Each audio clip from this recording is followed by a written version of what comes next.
Saudara-saudari yang dikasihi Tuhan Yesus, salam sejahtera dalam Kristus dan salam jumpa dalam acara Berita Selamat Jari Duma. Hari ini kita akan merenungkan firman Tuhan yang terdapat dalam kitab Bilangan pasal 21 ayat 4-9 bersama saya, Pendeta Bimbing Kalvari dari Sekolah Tinggi Teologi Gereja Kalimantan Evangelis. Saudara-saudari yang dikasihi Tuhan Yesus, Bilangan pasal 21 ayat 4-9 diberi judul Ular Tembaga. Saya akan membacakan untuk kita demikian. Setelah mereka berangkat dari Gunung Hor, berjalan ke arah Laut Teberau untuk mengelilingi tanah Edom, maka bangsa itu tidak dapat lagi menahan hati di tengah jalan. Lalu mereka berkata-kata melawan Allah dan Musa, "Mengapa kamu memimpin kami keluar dari Mesir, supaya kami mati di padang gurun ini? Sebab di sini tidak ada roti dan tidak ada air, dan akan makanan hambar ini kami telah muak." Lalu Tuhan menyuruh ular-ular tedung ke antara bangsa itu, yang memagut mereka, sehingga banyak dari orang Israel yang mati. Kemudian datanglah bangsa itu mendapatkan Musa dan berkata, "Kami telah berdosa, sebab kami berkata-kata melawan Tuhan dan engkau. Berdoalah kepada Tuhan, supaya dijauhkannya ular-ular ini daripada kami." Lalu Musa berdoa untuk bangsa itu.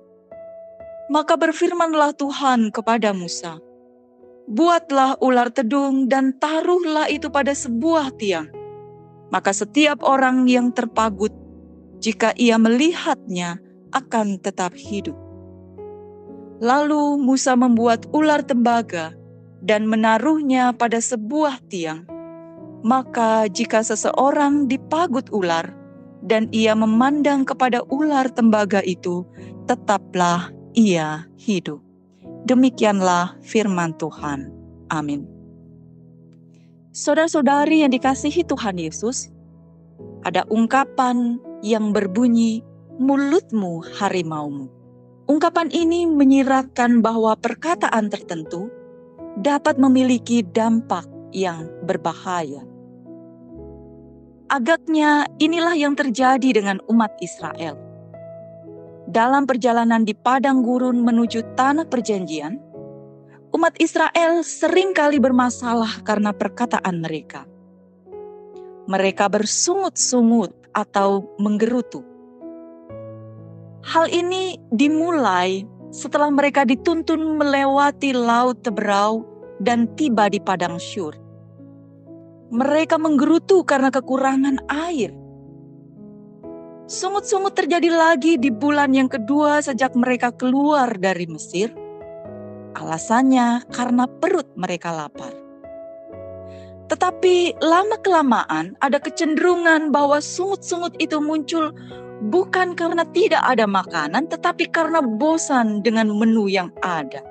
Itu kita bisa lihat di dalam Bilangan 11 ayat 4. Selain itu, sungut-sungut terjadi karena ketakutan terhadap penduduk negeri yang memiliki postur yang tinggi besar bagaikan raksasa dan gambaran yang lain berdasarkan laporan palsu dari para pengintar. Nats yang kita baca hari ini adalah insiden terakhir dari sejumlah narasi sungut-sungut bangsa Israel di dalam kitab Bilangan. Saudara-saudari yang dikasihi Tuhan Yesus, meskipun dalam setiap sungut-sungut yang dikemukakan oleh umat Israel selalu ditanggapi dengan adanya solusi dari Tuhan melalui Musa, tetapi Tuhan memandang serius bahwa sungut-sungut atau menggerutu adalah perlawanan kepada Tuhan. Tuhan bahkan sempat mengambil keputusan untuk membinasakan semua orang Israel, yang akhirnya bisa digagalkan karena permohonan argumentatif dari Musa. Tetapi prinsip dia tetap ditegakkan, bahwa semua orang yang telah melihat kemuliaanku dan tanda-tanda mukjizat yang kuperbuat di Mesir dan di padang gurun, namun telah 10 kali mencobai aku dan tidak mau mendengar suaraku, pastilah tidak akan melihat negeri yang kujanjikan dengan bersumpah kepada nenek moyang mereka. Semua yang menista aku tidak akan melihatnya. Bilangan 14 ayat 22 sampai 23. Nats ini pun yang kita baca ini mengungkapkan keseriusan Tuhan terhadap sungut-sungut umat Israel. Ia mengirimkan ular-ular tedung ke antara mereka. Ular-ular itu memagut mereka dan banyak orang mati. Seharusnya setelah apa yang terjadi dalam Bilangan pasal 14, umat Israel lebih berhati-hati dan tidak cepat menggerutu, terutama bagi mereka yang sudah 9 kali melakukannya. Sebab jika sampai 10 kali, mereka pasti akan mati sebelum menginjakkan kaki di tanah yang dijanjikan Tuhan. Tetapi yang terjadi, mereka melakukannya lagi.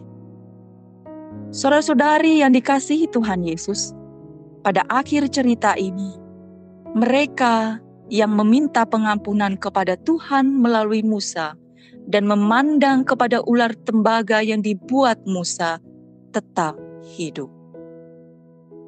Dari nats ini, kita bisa belajar tentang paling tidak 2 hal.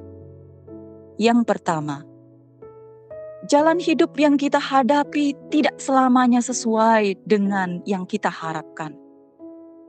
Dalam keadaan seperti itu, hendaknya kita berhati-hati agar kita tidak mudah terjebak dalam sungut-sungut seperti yang terjadi dalam kehidupan umat Israel. Menggerutu dengan menyalahkan pihak lain, bahkan menyalahkan Tuhan, bukanlah solusi yang tepat. Datang kepada Tuhan dengan kerendahan hati adalah hal yang dapat kita lakukan ketika kondisi dan keadaan kita tidak seperti yang kita kehendaki. Yang kedua, meskipun Tuhan selalu memberikan solusi dan pengampunan, tetapi ini bukan berarti bahwa pengampunan darinya adalah sesuatu yang gampang dan murah. Marilah kita menghargai solusi dan pengampunan dari Tuhan yang puncaknya terbukti dengan pengorbanan Tuhan Yesus di kayu salib di Golgota. Wujud menghargai itu dapat kita lakukan dengan menyatakan syukur dan bukan gerutu dari mulut kita.